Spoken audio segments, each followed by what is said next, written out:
Retaliation. Jordan today executing militants after ISIS burned Lieutenant Moaz al-Qasasbeh alive.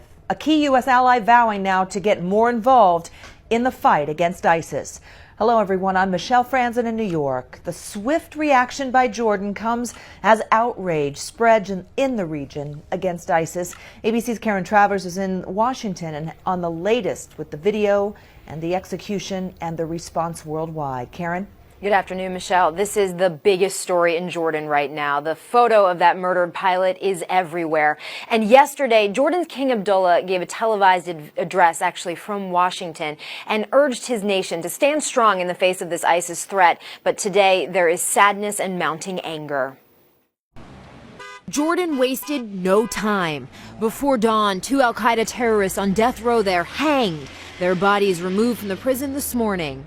The execution orders given by King Abdullah himself.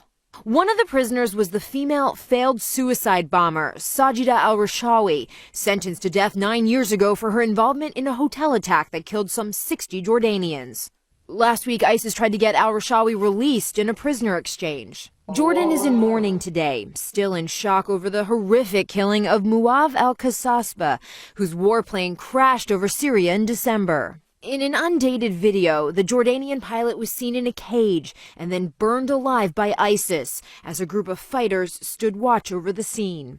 ABC News will not broadcast the images. My sense is that it will only serve to further isolate ISIS in the eyes of the international community. Al-Qasasbeh's family, prominent tribal leaders in Jordan. They said today the execution of 2 al-Qaeda prisoners was not enough. Jordan's King Abdullah met with President Obama at the White House last night before flying home to deal with this crisis. In a televised address yesterday, he urged his nation to stand strong. And the U.S.-led coalition has carried out some 2,000 airstrikes against ISIS, and military officials say for now that strategy will continue. Michelle? Thanks, Karen. White House Press Secretary Josh Earnest is speaking now at the daily White House press briefing. But the UAE had been perhaps the biggest contributor to the air campaign. And it's been now over a month since they have taken part in any airstrikes over Iraq or Syria. It seems like a pretty significant blow to the coalition, and one that, you know, we weren't informed of. I mean, you've talked excessively about the strength of this coalition over the past weeks and months. This seems to be a pretty significant setback to have the UAE no longer flying with American pilots.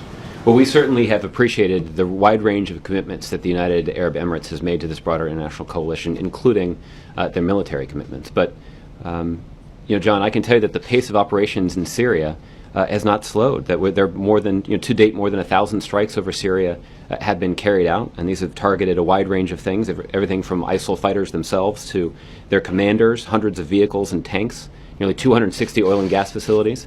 And just recently, well, let me say one other thing, which is just recently we learned, and it's been reported by some of you, that ISIL fighters have abandoned the city of Kobani. They've essentially been defeated in Kobani, and they've been defeated as ISIL fighters themselves said, because of the strong coordination between forces on the ground and the airstrikes carried out by coalition pilots. So I think that is an indication that the air campaign that's being waged over the skies of Syria remains incredibly, and in some cases even devastatingly effective. What percentage of those airstrikes over Syria over the last month have been U.S. pilots? John, I don't have that information in front of me, but you can check with the Department of Defense about that. Okay. And then can you give a direct answer to the concerns that have been expressed by UAE about the what they see as a lack of an effective search and rescue? I mean, clearly it wasn't effective, but a lack of a timely search and rescue effort to get that Jordanian pilot back. Well, as I mentioned in the statement that the Department of Defense issued, that they did commence an intensive airborne search immediately after the plane went down, and that there were personnel recovery forces en route to his last known location. So the UAE does not have a legitimate point. Well, I guess what I'm saying is this. the response timeline, as the Department of Defense has said, as it relates to this case of Captain Kasaspe, was not a major factor in this case. That the response timeline was not the major factor. But the other thing that I think is relevant is that the American military pilots, continue to fly over Syria. And that they only do that because the president believes that we have taken the necessary precautions for them to carry out what is admittedly a very dangerous mission as safely as possible, and that there are resources available for contingencies should they arise. And I don't think anybody would suggest that this commander-in-chief, at least, takes lightly his responsibility to make sure that those kinds of strategies are in place. Okay, just one more question on Iran. We heard from President Rouhani saying, in his words, differences have decreased between the Iranians and European and U.S. powers on this. Is it your assessment that President Rouhani is right? Have the differences decreased? Have the two sides gotten closer to coming to an agreement on the Iranian nuclear program? Well, I can tell you that for quite some time now, these negotiations have been ongoing, and we have. I think it's fair to say that progress has been made, but I don't want to leave with the impression that there aren't still very difficult sticking points that remain. Are we better than 50-50 now? We're not. I would not change our assessment that we are at best 50-50 in terms of the likelihood that an agreement is reached.